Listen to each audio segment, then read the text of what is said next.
April মাসের 1, 2, 3 তারিখে চরমনায়ের মাহফিল।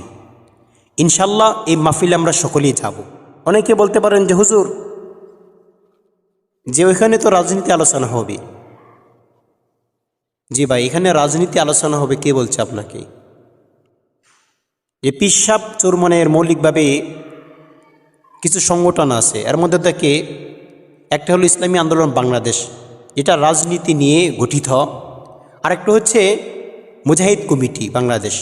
মুজাহিদ কমিটি এমন, এখানে বিন্দু পরিমাণ রাজনীতি নিয়ে আলোচনা হয় না। এখানে মূলত নিজেকে কিভাবে পরিশুদ্ধ করব, নিজেকে কিভাবে ইসলাহ করব, এই বিষয়ে আলোচনা হয়। এখানে শুধু আমলের তরবিয়ত দেওয়া হয়।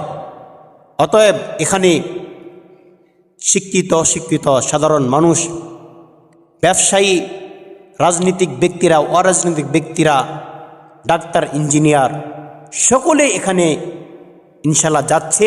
আমরা সকলে যাব।